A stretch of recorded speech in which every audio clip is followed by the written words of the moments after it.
Hello students, आज की class में डिस्कशन करेंगे बेटा ड्रिफ्ट स्पीड का या ड्रिफ्ट वेलोसिटी का। लास्ट क्लास में हमने इलेक्ट्रिक करंट और करंट डेंसिटी का डिस्कशन किया था। होपफुली वो बहुत अच्छे से आपको क्लियर है। So now the topic for today's discussion is drift speed और वेलोसिटी। बेटा बहुत इंपॉर्टेंट टॉपिक है ये ड्रिफ्ट वेलोसिटी। इसकी अंडरस्टैंडिंग बहुत ज़रूरी है ना। देखो जरा, जब आपने 11th क्लास में काइनेटिक थ्योरी ऑफ गैसेस पढ़ा था तो आपने वहाँ पे एक फॉर्मूला पढ़ा था कि भाई जितनी भी गैस मॉलिक्यूल्स हैं, पार्टिकल्स हैं, वो किसी भी टेम्परेचर पर इस स्पीड के साथ उनकी आरएमएस स्पीड होती है। ये हमने पढ़ा था। अगर मैं सेम वही कॉन्सेप्ट किसके लिए यूज करूं, मैं कहूं कि अगर किसी भी कंडक्टर में, भाई कंडक्टर के अंदर कौन है, कंडक्टर के अंदर भी कौन है, इलेक्ट्रॉन है। बेटा ये जो डिस्कशन अभी मैं कर रहा हूं कि मैंने कोई इलेक्ट्रिक फील्ड नहीं लगाया है, उसको किसी बैटरी से कनेक्ट नहीं किया है, तो क्या होगा। तो बेटा उस केस में अगर मैं इलेक्ट्रॉन के लिए बात करूं, सेम यही चीजें मैं कहता हूं रूम टेम्परेचर पर ही बात कर लेता हूं। तो 3 into 1.3 into 10 to the power -23 into temperature में मान लेता हूँ कि 300 केल्विन, यानी रूम टेम्परेचर मैंने मान लिया, और 9.1 into 10 to the power -31 kilogram. इसको जब बेटा सॉल्व करते हैं तो it comes out to be around 10 to the power 5 metre per second.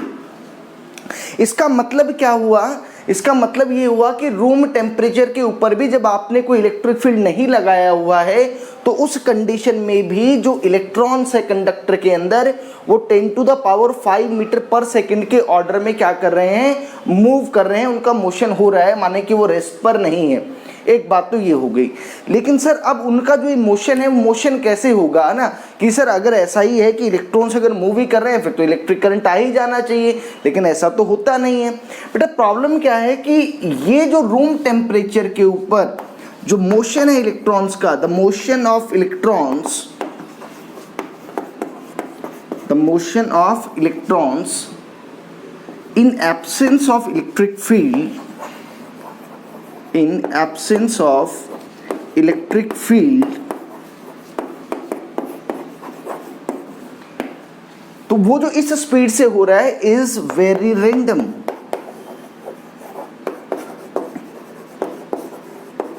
वह मोशन कैसा है, वह रैंडम मोशन है। रैंडम मोशन का मतलब बेटा क्या हुआ, ये समझो कि मान लो कि जो इलेक्ट्रॉन है वो इस तरह का मोशन है ना, रैंडम, किसी भी डायरेक्शन में क्या हो रहा है, उसका मोशन हो रहा है बच्चों इस तरह से। कोई स्पेसिफिक, यानी कि there is no specific direction, there is no specific direction of motion of electrons.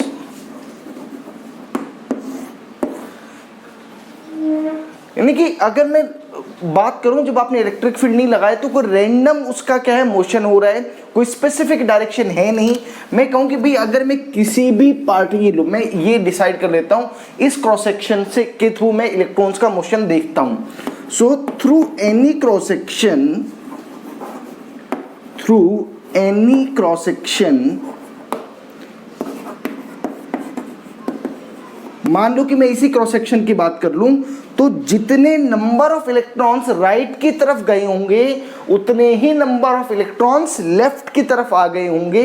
तो यानी कि उसके कारण से कोई करंट का कंट्रीब्यूशन नहीं आएगा। So through any cross section number of electrons going in left is equal to number of electrons going in right।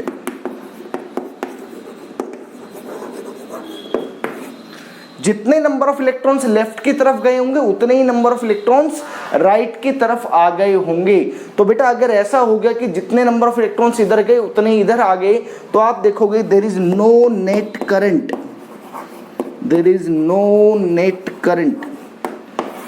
यही कारण है कि इतनी ज्यादा स्पीड होने के बाद भी 10 to the power 5 metre per second order की स्पीड होने के बावजूद भी जो इलेक्ट्रॉन्स हैं उनके मोशन के कारण से क्या प्रोड्यूस नहीं हो पा रहा बेटा, वह इलेक्ट्रिक करंट प्रोड्यूस नहीं हो पा रहा, कारण उनका रैंडम मोशन है।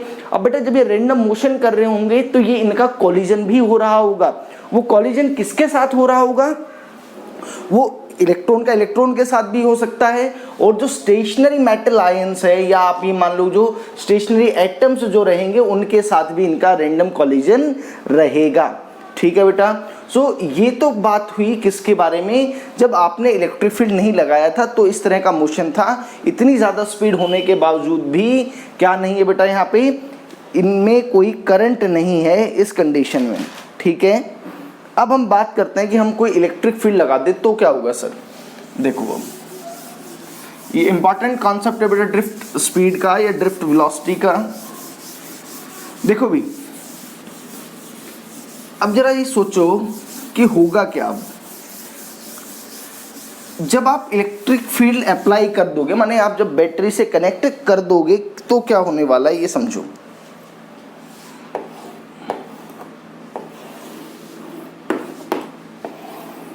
आपने मान लिया कि इस तरफ ऐसे इलेक्ट्रॉन ये इलेक्ट्रिक फील्ड अप्लाई कर दिया।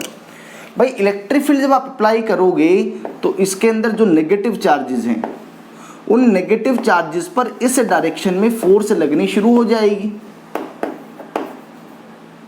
तो पहली बात तो इलेक्ट्रिक फील्ड जब आपने अप्लाई कर दिया तो इससे पहले वाला जो काम चल रहा था, यानी कि जो कोलिजन्स वाला जो काम चल रहा था, आपस में जो इनका रैंडम मोशन जो हो रहा था है ना, जो स्पीड जिस स्पीड से वो मूव कर रहे थे उस स्पीड से ये अभी भी मूव करेंगे। एक बात, पहली बात तो लिखो बेटा, in presence of electric field, in presence of electric field the electrons were moving with the same speed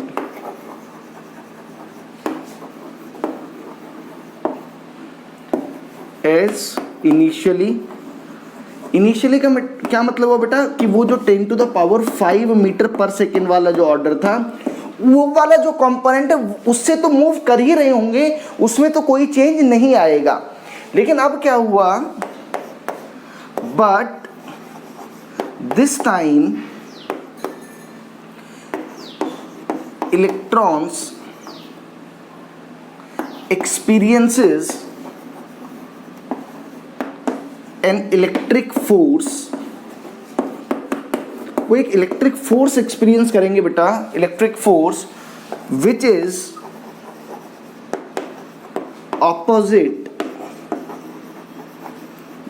opposite to the direction of electric field. वो जो इलेक्ट्रिक फील्ड की जो डायरेक्शन है उससे ऑपोजिट डायरेक्शन में वे फोर्स महसूस करना शुरू करेंगे। ये आप बात जानते हो ना बेटा, आपने पढ़ा था F is equal to q into E. तो अगर यह चार्ज पॉजिटिव था तो इलेक्ट्रिक फील्ड की डायरेक्शन में ही फोर्स लगता था, लेकिन अगर ये चार्ज नेगेटिव है तो वो जो फोर्स जो लगेगा चार्ज पार्टिकल पर वो इलेक्ट्रिक फील्ड से ऑपोजिट डायरेक्शन में लगेगा। यानी कि इन इलेक्ट्रॉन्स पर बेटा इस तरफ फोर्स लगना शुरू हो जाएगा। तो इसका मतलब क्या हो गया, नाउ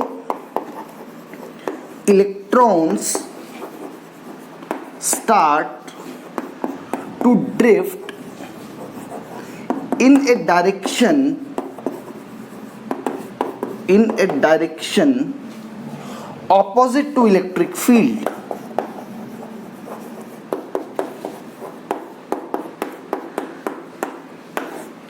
इलेक्ट्रिक फील्ड से ऑपोजिट डायरेक्शन में क्या होना शुरू हो जाएंगे, ये ड्रिफ्ट होना शुरू हो जाएंगे।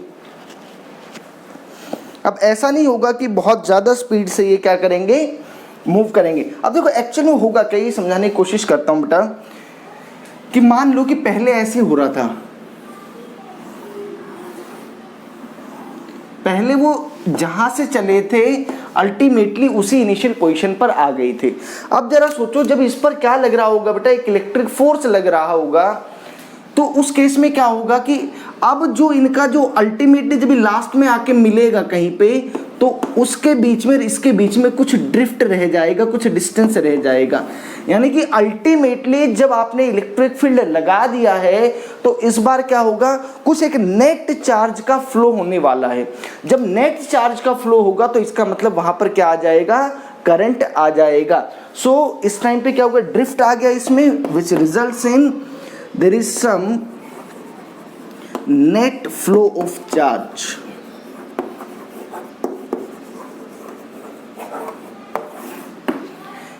और दूसरी बात कि इस बार कोई स्पेसिफिक डायरेक्शन होगी, इन स्पेसिफिक डायरेक्शन।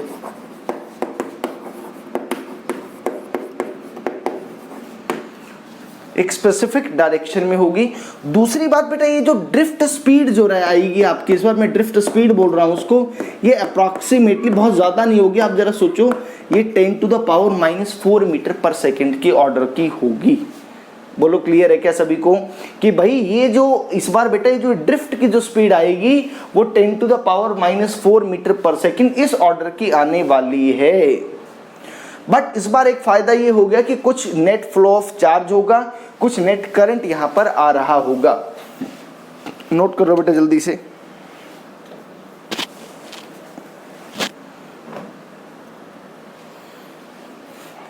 तो ये बेसिक थ्योरी सी है ड्रिफ्ट वेलोसिटी की। इसका अब एक्सप्रेशन डिराइव करेंगे तो दोनों चीज़ों में आपको क्लियर होना चाहिए भाई, क्या क्या बात समझ में आ जानी चाहिए कि जब आपने इलेक्ट्रिक फील्ड नहीं लगाया था तो सर मोशन कैसा था, मोशन रैंडम मोशन था, लेकिन 10⁵ मीटर पर सेकेंड की ऑर्डर की स्पीड थी, कॉलिजन हो रहा था, रैंडम कॉलिजन हो रहा था। और अल्टीमेटली क्या हो रहा था, अगर मैं किसी भी क्रॉस सेक्शन को देखूं तो उससे जितना लेफ्ट में चार्ज फ्लो करके जा रहा था उतना ही चार्ज राइट में फ्लो करके चला गया, तो कोई नेट करंट नहीं आया, ऑल्दो इतनी ज्यादा स्पीड थी तब भी।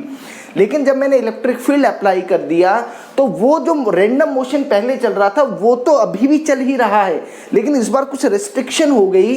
वह रिस्ट्रिक्शन क्या हो गई, वह रिस्ट्रिक्शन बेटा ये हुई कि इस बार इस पर एक इलेक्ट्रिक फोर्स लगना शुरू हो गया। उस इलेक्ट्रिक फोर्स की जो डायरेक्शन रहेगी इलेक्ट्रॉन के ऊपर, वो इलेक्ट्रिक फील्ड से ऑपोजिट डायरेक्शन में होगी। तो जरा आप सोचो कि जो पहले इलेक्ट्रॉन इस तरफ जा रहा था वो इलेक्ट्रिक फील्ड से पीछे की तरफ क्या होना शुरू होगा, ड्रिफ्ट होना शुरू हो जाएगा, हल्का हल्का आना शुरू हो जाएगा। तो अल्टीमेटली आप एक लॉन्ग पीरियड ऑफ टाइम में देखेंगे तो कोई एक इलेक्ट्रॉन था वो यहां से यहां पहुंच चुका होगा, जो कि पिछले केस में पॉसिबल नहीं था। तो अब कुल मिलाकर के क्या हो रहा होगा, एक नेट फ्लो ऑफ चार्ज हो रहा होगा। तो ये तो थ्योरेटिकल है। ये जो स्पीड है, जिस स्पीड से इलेक्ट्रॉन ड्रिफ्ट हो रहा है in the direction opposite to the electric field, जिस स्पीड से वो ड्रिफ्ट हो रहा है उसको ड्रिफ्ट वेलोसिटी कहा जाता है। और वो जो ऑर्डर है किस ऑर्डर का होगा बेटा, वो 10⁻⁻⁴ मीटर पर सेकेंड के ऑर्डर का होगा। अब इसका जो एक्सप्रेशन है वो बड़ा इंपॉर्टेंट है बोर्ड के पर्सपेक्टिव से, वो डेरिवेशन जरा हम करते हैं। देखो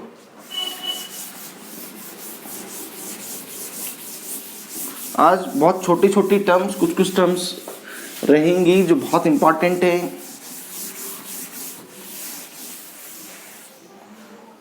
देखो भाई, मैं मान लेता हूं कि हमारा कोई ये कंडक्टर है ना, और इसमें ये मान लो कि अलग अलग इलेक्ट्रॉन्स है ना, कोई u1 स्पीड से मूव कर रहा था इनिशियली, कोई u2 से। इस तरह से हमारे पास इसमें कितने पार्टिकल्स हैं, इसमें n नंबर ऑफ पार्टिकल्स हैं, इलेक्ट्रॉन पार्टिकल्स हैं। तो भाई अब एक बात देखो कि मैं मान लेता हूं कि इनिशियली यानी कि in absence of electric field, जब इलेक्ट्रिक फील्ड नहीं था तो क्या होगा, late u1 u2 u3 up to un be the velocities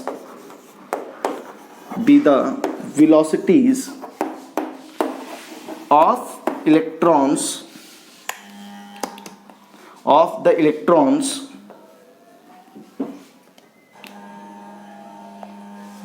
moving। जो इलेक्ट्रॉन्स मूव कर रहे होंगे है ना, रैंडम डायरेक्शन के अंदर उनकी जो वेलोसिटी हमने क्या मान ली, वो u1 u2 u3 up to un, इस तरह से हमने वेलोसिटीज मान ली है बेटा। तो अब एक बात बताओ, क्योंकि उनका रैंडम मोशन था, उनकी जो एवरेज स्पीड थी, एवरेज स्पीड किसके बराबर थी बेटा, average speed is equal to 0। एवरेज स्पीड 0 होने का मतलब क्या हुआ, u1 plus u2 plus u3 up to un divided by n, यह वैल्यू बेटा किसके बराबर हो जाएगी, यह वैल्यू 0 के बराबर हो जाएगी। ठीक है, और देखो जरा, तो एक इक्वेशन तो ये आ गई आपकी, ये in the absence of electric field था। अब आपने क्या किया कि इलेक्ट्रिक फील्ड अप्लाई कर दिया, इलेक्ट्रिक फील्ड इज अप्लाइड। जब बेटा आप इलेक्ट्रिक फील्ड अप्लाई करोगे तो क्या होगा, एवरी चार्ज पार्टिकल और every electron will experience N electric force. और बेटा मैं वो इलेक्ट्रिक फोर्स ऐसे लिख दूं, जरा आप समझो तो, minus of E by M. ये नेगेटिव साइन इसलिए लगाया है क्योंकि बेटा इस फोर्स की डायरेक्शन इस इलेक्ट्रिक फील्ड की डायरेक्शन से ऑपोजिट रहने वाली है। तो अगर ये फोर्स लगेगा, अच्छा सॉरी बेटा, ये तो सिर्फ ई ही रहेगा ना, एक्सेलरेशन अगर आप लिखोगे तो acceleration will be equal to minus e और उसको मास ऑफ इलेक्ट्रॉन से डिवाइड कर दिया। तो भाई अब क्योंकि देखो, आप किसी भी एक पार्टिकल को देखो जो u1 स्पीड से मूव कर रहा था, जैसे आप इलेक्ट्रिक फील्ड उस पर लगाओगे तो अब क्या होगा, उसके पास एक एक्सेलरेशन आ गई। एक्सेलरेशन अगर आ गई तो उसकी स्पीड में क्या आएगा, कुछ चेंज आएगा। मान लेते हैं कि वो जो स्पीड आएगी उसकी नई, let it be v1। v1 is equal to, कैसे लिखूं बेटा, u1 प्लस a τ1। ये τ1 क्या चीज है बेटा, ये बात ध्यान से समझो कि कोई भी इलेक्ट्रॉन जो पार्टिकल है, एक्चुअली में होता क्या, मैं आपको बताता हूं कि मोशन तो रैंडम ही चल रहा है। मान लो कि ये इलेक्ट्रॉन था, ऐसे समझो कि ये कोई इलेक्ट्रॉन था, अब ये यहाँ पे कोई दूसरा एटम रखा हुआ, ये यहाँ से यहाँ मूव करके गया और यहाँ पे कॉलिजन हो गया इसका। तो यहाँ से यहाँ तक, यानी कि किसी भी दो सक्सेसिव कॉलिजन के बीच का जो समय है बेटा, उसको τ1 लिखा हुआ है, क्योंकि ये जो v1 स्पीड है ये इसी के दौरान है। अब जब कॉलिजन हो जाएगा तो उसके बाद इसकी स्पीड में चेंज आ जाएगा। बोलो क्लियर है सभी को, क्या बात बताया बेटा, ये जो τ1 टाइम है, this is the time between the two successive collisions. यहाँ से यहाँ तक के बीच का जो ये समय है कॉलिजन का, उसको τ1 कहा जाएगा, क्योंकि उसके बाद बेटा इस इलेक्ट्रॉन की स्पीड में क्या आ जाएगा, चेंज आ जाएगा। ठीक है, तो ये τ1 हो गया।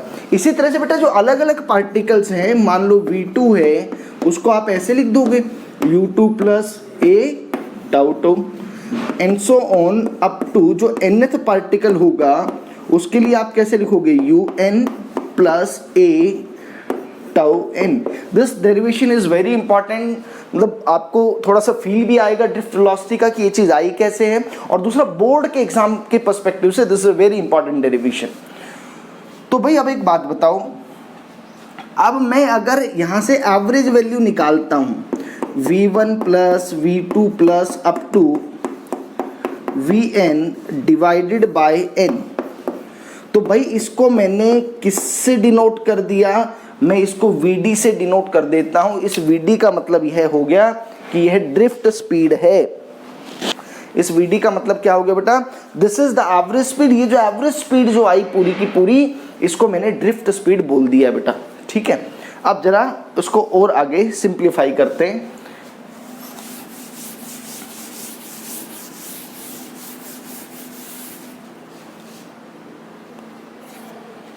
तो भी अब मैं इसको vd से डिनोट कर रहा हूं, और देखो ये कैसे लिखोगे आप, जरा इन सबको जोड़ोगे तो ये क्या आएगा, u1 plus a τ1 plus u2 plus a τ2 and so on.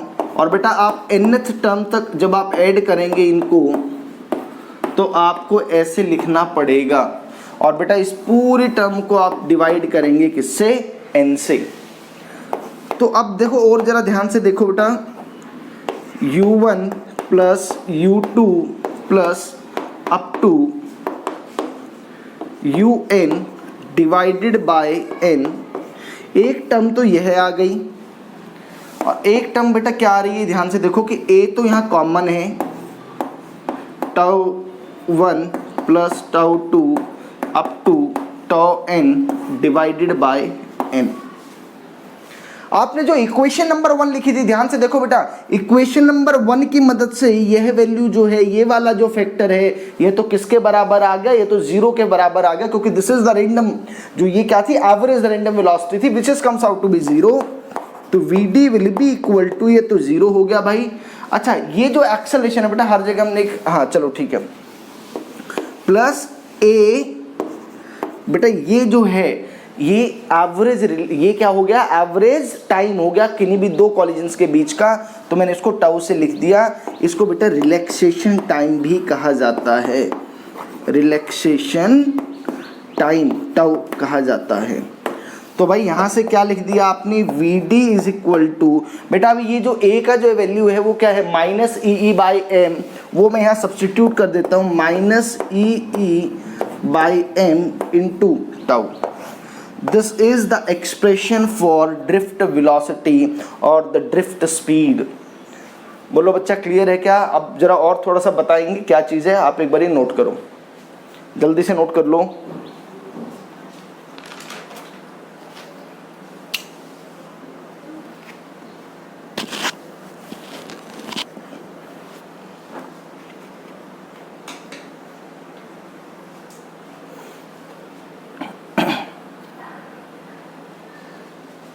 ठीक है, देखो तो ये डेरिवेशन आ गई, इसमें और जरा छोटी छोटी बातें देखो क्या क्या है।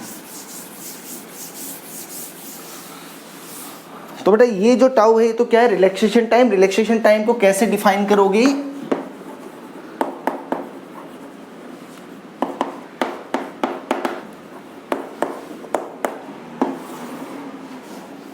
This is the average time duration, average time duration between the successive collisions, between the successive collisions of electrons। माने कि देखो कोई इलेक्ट्रॉन मूव कर रहा था बेटा ऐसे, तो मान लो पहली बार वो यहाँ पे किसी एटम से टकराया और दूसरी बार वो यहाँ पे किससे टकराया, तो यहाँ से यहाँ तक के बीच का जो एवरेज जो समय है ना, एवरेज आउट जो हमने ये वैल्यू ली है, इसी को टाउ कहा जाता है। For most of the electrons, for most of the electrons it is of the order -14 second, यानी कि किन्हीं भी दो कॉलिजन के बीच का, यहां से यहां तक के जो बीच का जो कॉलिजन का समय है, वो लगभग 10 टू द पावर -14 सेकेंड के ऑर्डर का होता है भाई। ये आपका ड्रिफ्ट वेलोसिटी का एक्सप्रेशन आ गया। तो बेटा यहां से आप ये बात भी देख सकते हो कि भाई ये जो आपकी ड्रिफ्ट वेलोसिटी आई है, ये डायरेक्टली प्रोपोर्शनल है किसके, इलेक्ट्रिक फील्ड के। यानी कि अगर आप इलेक्ट्रिक फील्ड को बढ़ा देंगे तो क्या होगा उस केस में, ये जो ड्रिफ्ट स्पीड है ये भी बढ़ जाएगी। ठीक है बेटा, और डायरेक्टली प्रोपोर्शनल है किसके, टाउ के भी, is directly proportional to tau. यानी कि जो दो के बीच में जो कॉलिजन का जो समय है वो भी अगर बढ़ जाएगा तो ड्रिफ्ट स्पीड भी बढ़ जाएगी। नोट कर लो बेटा जल्दी से।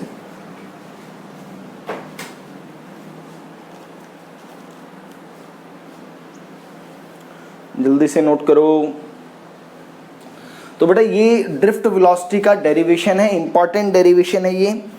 और जरा आगे अब इसके कुछ रिलेशंस हैं और कुछ डेरिवेशन है वो देखते हैं। देखो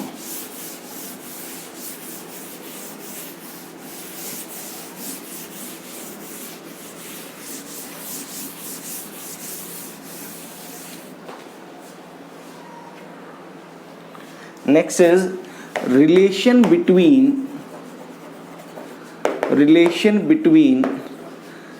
drift speed and current density and current density.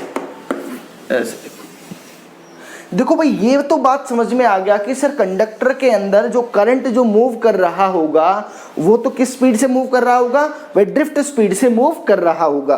तो मैं कहूं भाई, inside conductor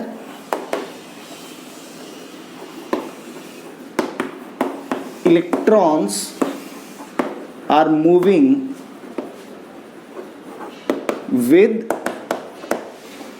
with drift speed और with drift velocity vd। तो भाई मैं क्या करता हूं, देखो जरा एक बात समझो, अगर ऐसा हुआ कि भाई vd स्पीड से मूव कर रहा है, तो अगर मैं आपको कहूं कि भाई डेल्टा टी टाइम के अंदर मान लो कि कोई कंडक्टर है, तो डेल्टा टी टाइम के अंदर और इसका area of cross section conductor का बेटा मैंने मान लिया क्या है, वह ए है। तो डेल्टा टी टाइम के अंदर ये जो इलेक्ट्रॉन जो होगा वह कितनी लेंथ कवर कर चुका होगा, मुझे लगता है कि वह vd इंटू डेल्टा टी, भाई इतना डिस्टेंस ट्रैवल कर चुका होगा ना, यानी कि डेल्टा टी टाइम के अंदर यह इतनी दूरी तय कर चुका कंडक्टर के अंदर।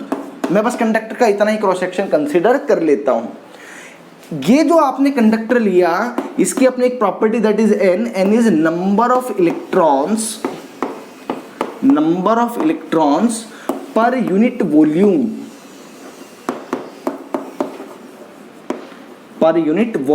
ये फिक्स है बेटा। अगर डिफरेंट कंडक्टर्स के लिए इनकी वैल्यू अलग अलग रहेगी, but for a fixed conductor n is fixed. तो ये बात समझ में आ गई। अच्छा, अगर मैं आपसे कहूं कि भाई इस डेल्टा टी टाइम में डेल्टा क्यू यानी कि total charge phloem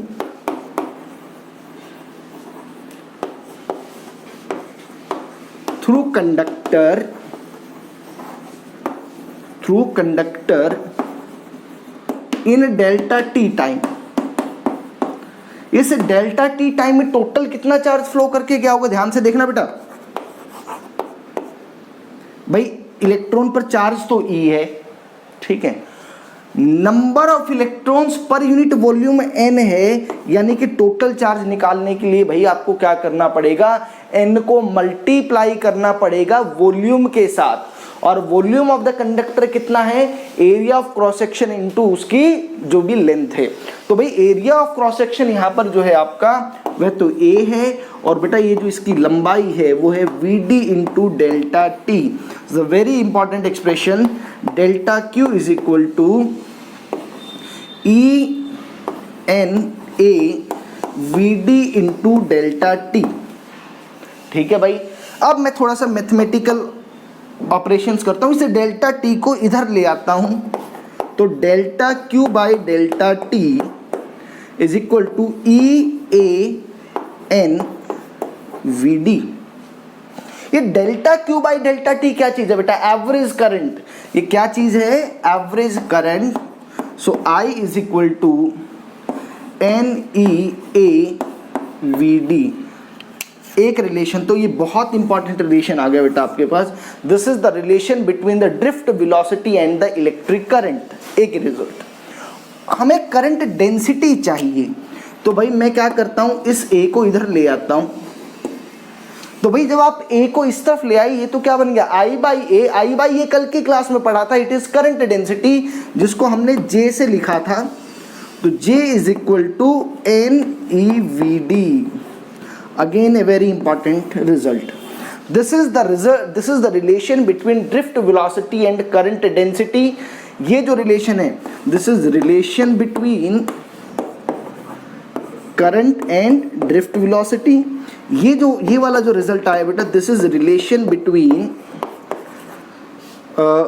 current density J and drift velocity VD। ये देखो जरा आप ध्यान से नोट करो बेटा जल्दी से, ये बहुत इंपॉर्टेंट डेरिवेशन ये दोनों आज हमने किए हैं।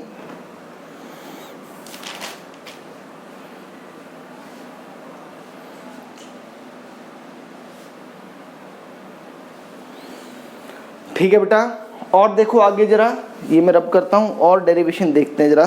और इसी में थोड़ा सा आगे ऐड करते हैं कुछ कुछ चीज़ों को।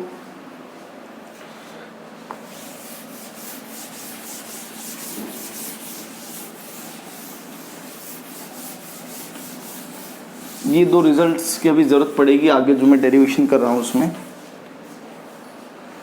देखो अब मैं बेसिकली क्या करने वाला हूँ बेटा, मैं अब ये दो चीज़ें आ गई हैं, अब यहाँ से मैं माइक्रोस्कोपिक लेवल पे ना, आपने 10th क्लास में ओम्स लॉ पढ़ा होगा, V इक्वल टू IR आपने पढ़ा होगा। Actually that is the modified form of the original Ohm's law. Original ohms law जो था वो कुछ और था, वो बताता हूँ क्या था।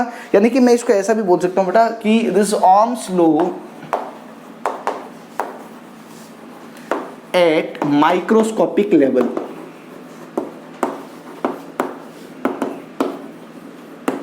और डिडक्शन ऑफ, ये वाली हेडिंग में बेटा इसको रब कर देता हूँ।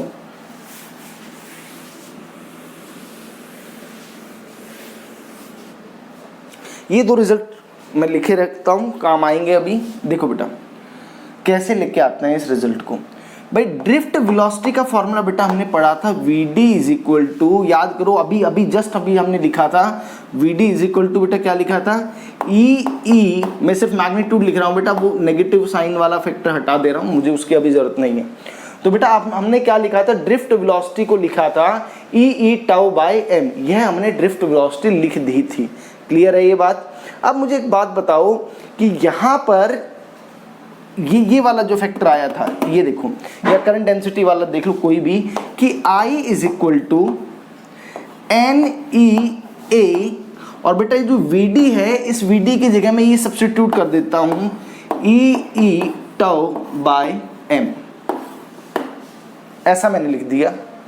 तो I इज इक्वल टू देखो बेटा क्या होगा, NE square A tau by m into E। ये आ गया आपके पास I is equal to NE square A tau by m into E। कुछ नहीं किया बेटा, ये जो ड्रिफ्ट वेलोसिटी जो हमने पहले डिराइव की थी, इसमें ये जो VD की जो वैल्यू है बेटा, ये वाली जो VD की वैल्यू है वो इस वाले एक्सप्रेशन में मैंने सब्स्टिट्यूट कर दी और कुछ नहीं किया। इसका मेरे पास कोई काम नहीं है, आप इतना एक बार नोट करो। तो अब आप एक बात देखो बेटा, इस एक्सप्रेशन के अंदर कि इसको ऐसा करो कि I बाई ए वाली फॉर्म लिख लो, ये I बाई ए ले आओ इसको, तो I बाई ए बेटा ये क्या बन जाएगा, ये J बन जाएगा। तो J इज इक्वल टू, ये ऐसे बन गया NE square tau by m into E। और भाई मैं इसको वेक्टर फॉर्म में ऐसे लिख देता हूँ, J is equal to NE square tau by m into E। जरा ध्यान से देखो भाई, ये जो N है, क्या यह N जो है वो टाइप ऑफ कंडक्टर पे डिपेंड करेगा? कॉपर के लिए कुछ अलग होगा, एल्यूमिनियम के लिए कुछ अलग होगा, सबके लिए अलग अलग होगा, but for a given conductor N की वैल्यू फिक्स्ड है बेटा, चार्ज ऑन इलेक्ट्रॉन भी फिक्स्ड होगा, उसका मास ऑफ इलेक्ट्रॉन वो भी फिक्स्ड है, और ये जो टाउ है वो भी किसी भी, भाई अगर कोई कॉपर मटेरियल है तो उसके लिए टाउ की वैल्यू अलग रहेगी, कोई एल्यूमिनियम है उसके लिए अलग रहेगी, बट टाउ इज फिक्स्ड। तो कुल मिलाकर के ये NE square tau by m, ये वाला जो पूरा का पूरा जो फैक्टर है बेटा, मैं इसको बोल सकता हूँ कि दिस फैक्टर इज कांस्टेंट। इस फैक्टर को मैंने क्या बोल दिया बेटा कि this is a constant factor. तो भाई यहां से आपका माइक्रोस्कोपिक लेवल पर ओम्स लॉ आ गया। वो जो पूरा का पूरा जो एक कांस्टेंट था बेटा, मैंने इस कांस्टेंट को सिग्मा से रिप्लेस कर दिया, वेयर मैं इसको लिख सकता हूं बेटा, where sigma is equal to NE square tau by m। अब आप कहेंगे सर ये सिग्मा क्या चीज है? Sigma is known as conductivity. ये क्या है बेटा? कंडक्टिविटी है। It depends on material property.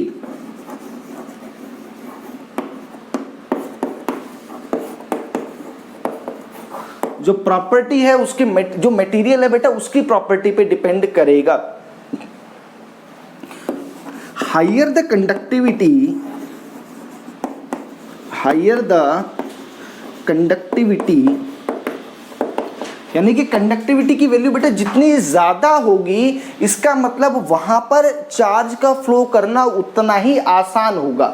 So higher the conductivity, easy the flow of Eg the flow of charges. Lower the conductivity,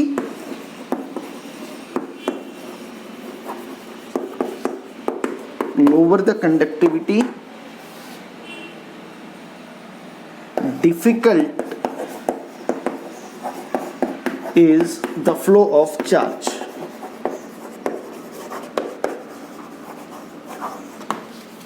note करो बेटा जल्दी से।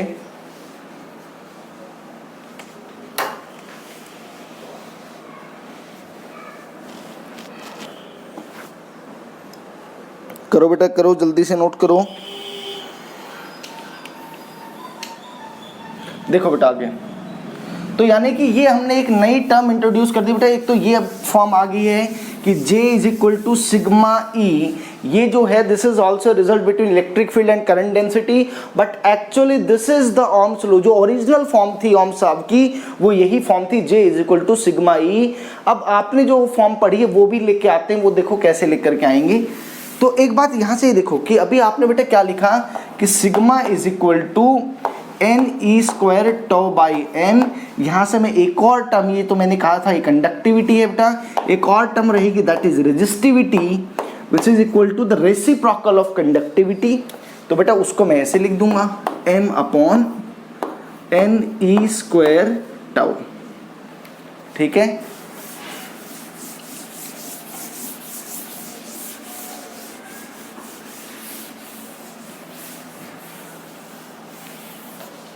तो ये दो टर्म्स हमने सीख ली, कंडक्टिविटी और रेजिस्टिविटी। बेटा रेजिस्टिविटी कंडक्टिविटी का रेसिप्रोकल है। इसका मतलब क्या होगा, जिसकी रेजिस्टिविटी ज़्यादा होगी उस पर्टिकुलर कंडक्टर के अंदर चार्जेस का फ्लो क्या रहेगा, वह मुश्किल रहेगा, और जहाँ पर इसकी वैल्यू क्या रहेगी, कम रहेगी, वहाँ पे चार्जेस का फ्लो क्या रहेगा, वह आसान रहेगा। ये जो दोनों चीज़ें हैं बेटा, sigma and rho both depends on temperature,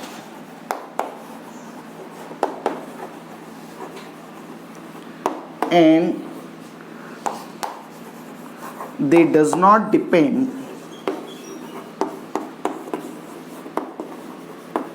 on the geometry of the conductor, on the geometry of conductor। जो कंडक्टर है बेटा उसकी ज्योमेट्री पर यह डिपेंड नहीं करेंगे। क्लियर है? चलो,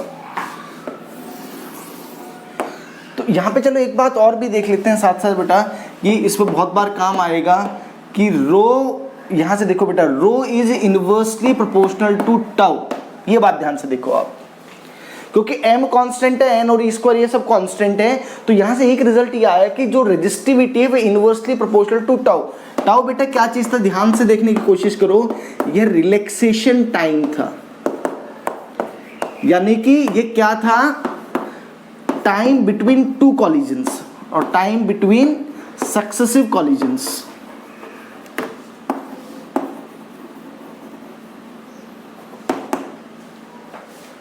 ठीक है,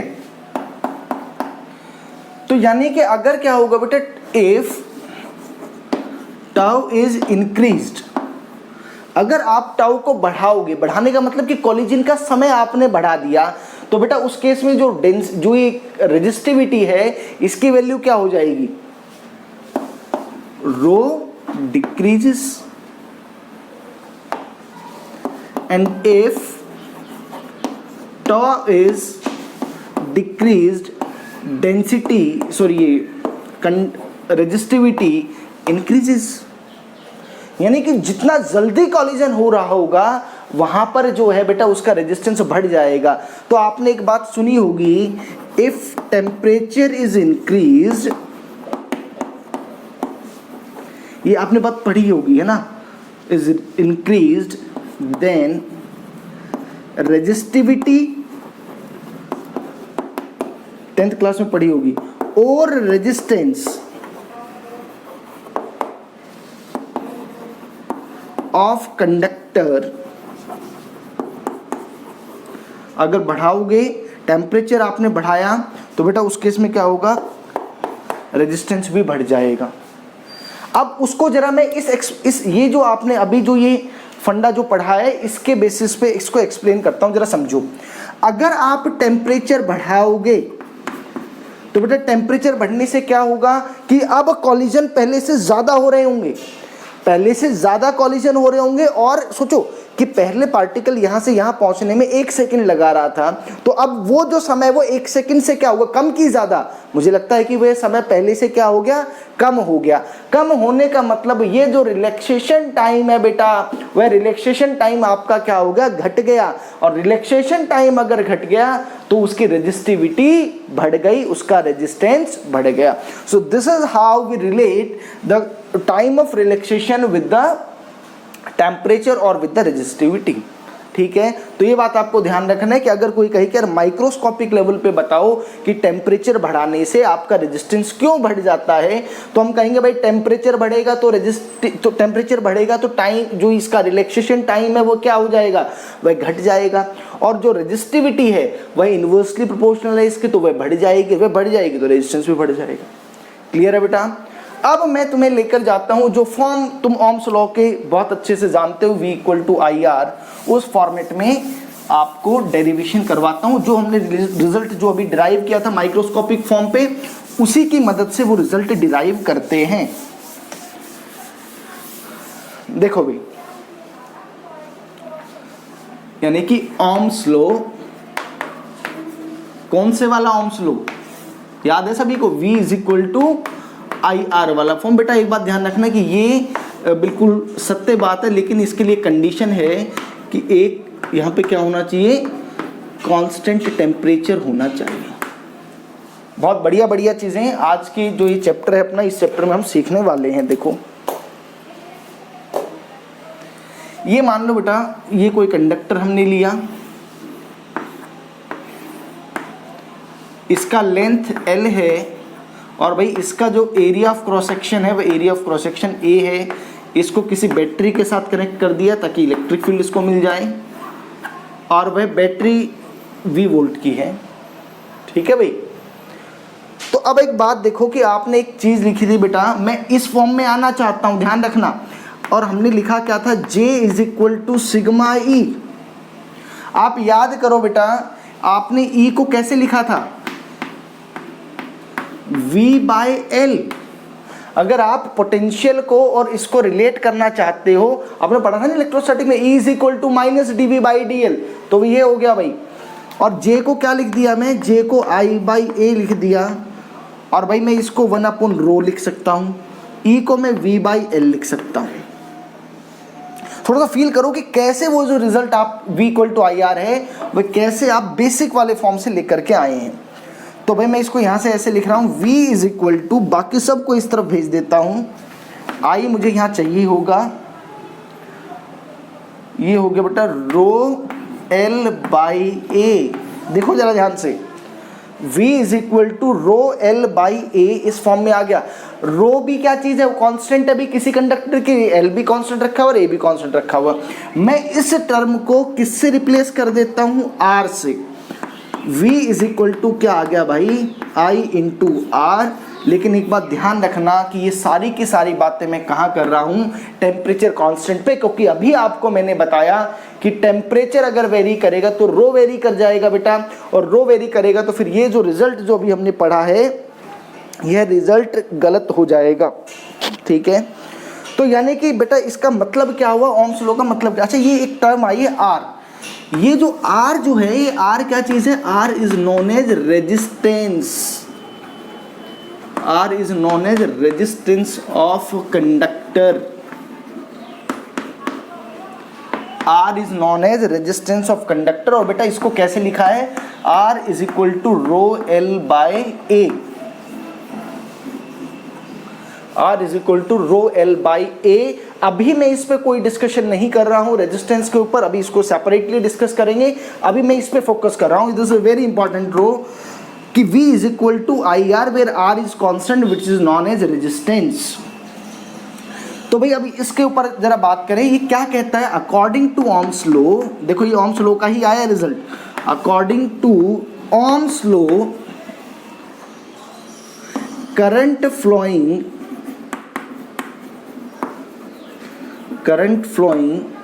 between any 2 points of a conductor,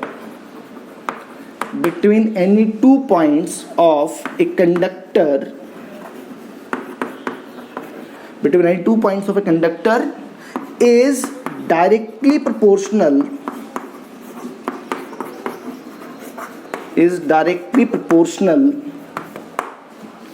to the potential difference between them.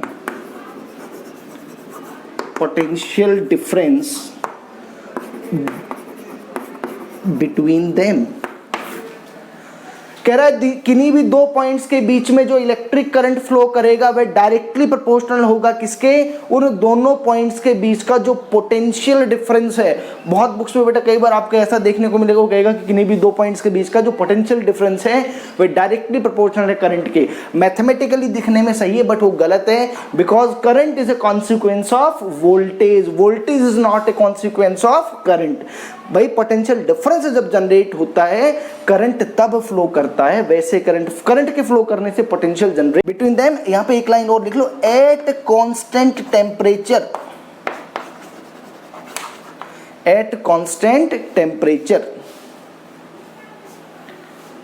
और थोड़ा सा ओम्स लॉ पे डिस्कशन करते हैं भाई। देखो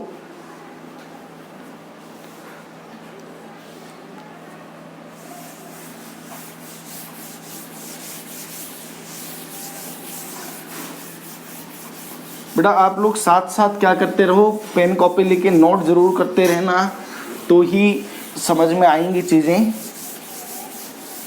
ना, क्योंकि पूरा मैथमेटिकल चल रहा है। देखो भाई हमने बेटा ये लिख दिया V is directly proportional to I, तो बेटा इसका मतलब यह भी हो गया कि अगर आप mathematically if you plot a graph between V and I तो आपको एक कैसा ग्राफ मिलेगा, एक स्ट्रेट लाइन ग्राफ मिलेगा। कैसा? Straight line graph.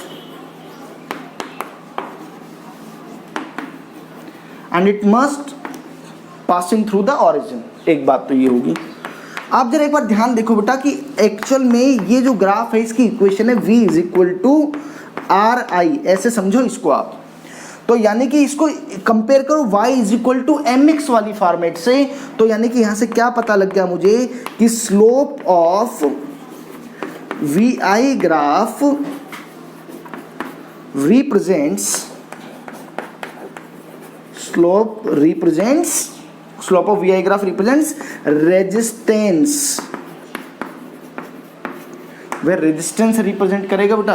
Slope is equal to आप बहुत अच्छे से जानते हैं टेन थीटा, और वह बेटा R के इक्वल होगा। माने किसी ग्राफ का स्लोप अगर ज्यादा है तो उसका रेजिस्टेंस भी ज्यादा होगा। मोर is the slope of VI graph. एक बहुत इंपॉर्टेंट बेटा बात आपको ध्यान रखनी है इसमें कि जो वोल्टेज है V जो है that must be along vertical axis और it must be along I must be along horizontal axis. Change हो जाएगा तो रिजल्ट्स भी चेंज हो जाएंगे। More is the slope of VI graph, more is the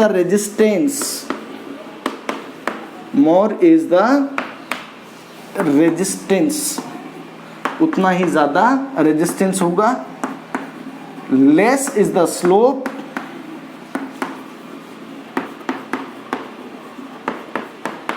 of VI graph, less is the resistance। एक बात ही, एक नोट और लिख लो बेटा कि स्लोप ऑफ IV ग्राफ। बेटा जब मैं IV ग्राफ लिखता हूं इसका मतलब I is plotted along vertical and V is plotted along horizontal. Slope of IV graph is equal to 1 upon resistance।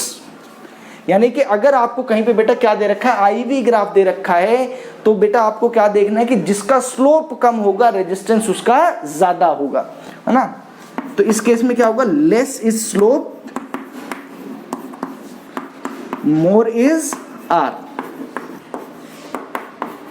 Are की वैल्यू वहां ज्यादा होगी। तो ये बेसिकली जो स्लोप के ऊपर जो क्वेश्चन पूछा जा सकता है वो ये हो गया। तो ये बात भी आप, ये वाला जो ग्राफ आया बेटे, यहाँ पे फिर से आपको ध्यान रखना है कि टेम्परेचर यहाँ पे हमने क्या रखा हुआ है, टेम्परेचर हमने कांस्टेंट रखा हुआ है। नोट करो बेटा जल्दी से ये चीज। अब हम डिस्कशन करेंगे रेजिस्टेंस के ऊपर, कि रेजिस्टेंस के ऊपर डिस्कशन कर लेते हैं। देखो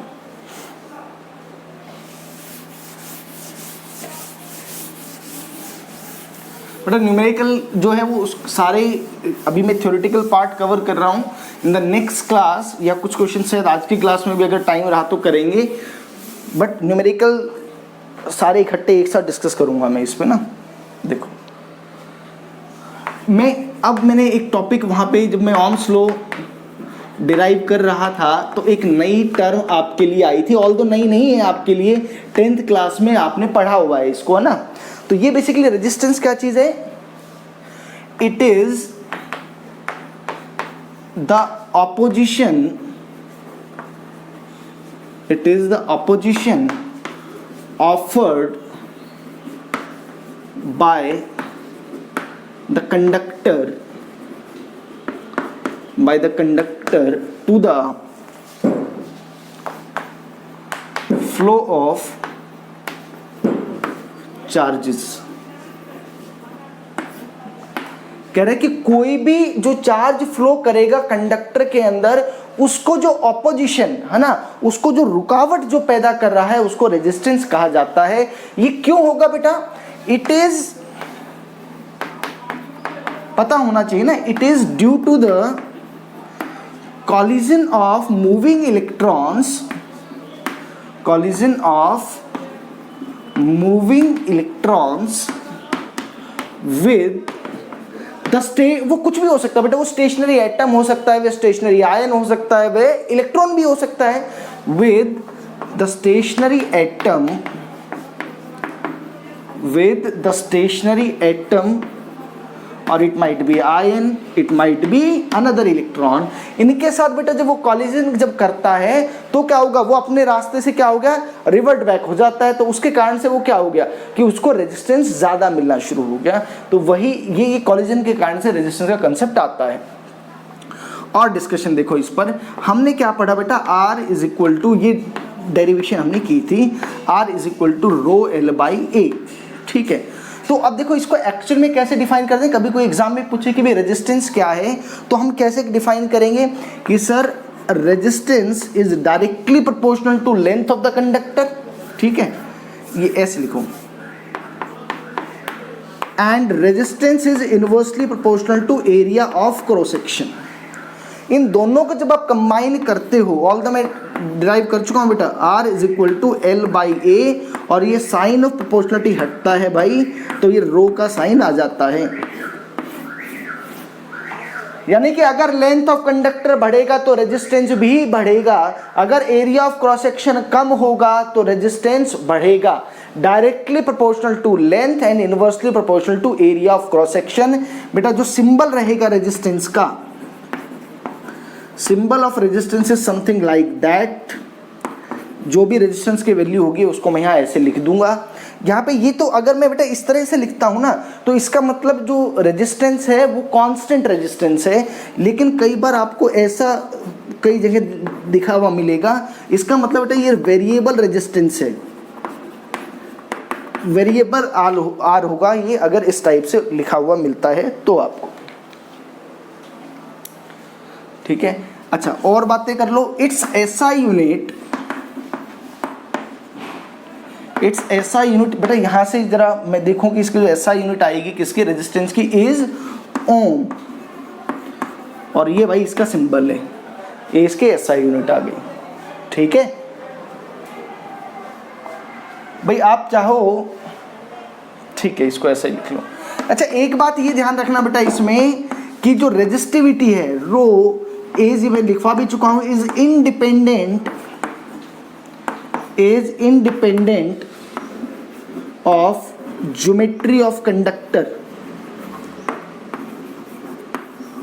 ज्योमेट्री ऑफ कंडक्टर माने बेटा कि जो रेजिस्टिविटी है वो डिपेंड नहीं करेगी क्या शेप है कंडक्टर का, क्या साइज है कंडक्टर का, लेकिन रेजिस्टेंस ऐसा नहीं करता है। रेजिस्टेंस डिपेंड करता है किसके ऊपर, लेंथ ऑफ कंडक्टर के ऊपर और एरिया ऑफ क्रॉस सेक्शन, माने कि वो ज्योमेट्री पर डिपेंड करता है। Resistance depends upon geometry, while resistance depends on geometry of conductor। ठीक है बेटा, जो रेजिस्टेंस है वो कंडक्टर की ज्योमेट्री पर डिपेंड करता है, ये बात हो गई है। ठीक है, इसके हमने ग्राफ की। अच्छा बेटा एक टर्म और है, जरा यहीं से बात कर लेते हैं। ये नोट कर लिया शायद सभी ने, जल्दी से एक बार नोट करो इसको। जैसे हमने एक टर्म डिफाइन की थी कंडक्टिविटी बेटा, ऐसे एक और टर्म है दैट इज कंडक्टेंस। क्या टर्म है बेटा? कंडक्टेंस।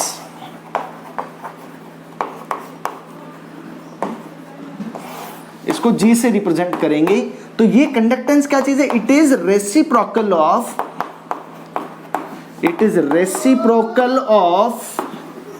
रेजिस्टेंस। रेजिस्टेंस का रेसिप्रोकल है बेटा। तो G is equal to 1/R।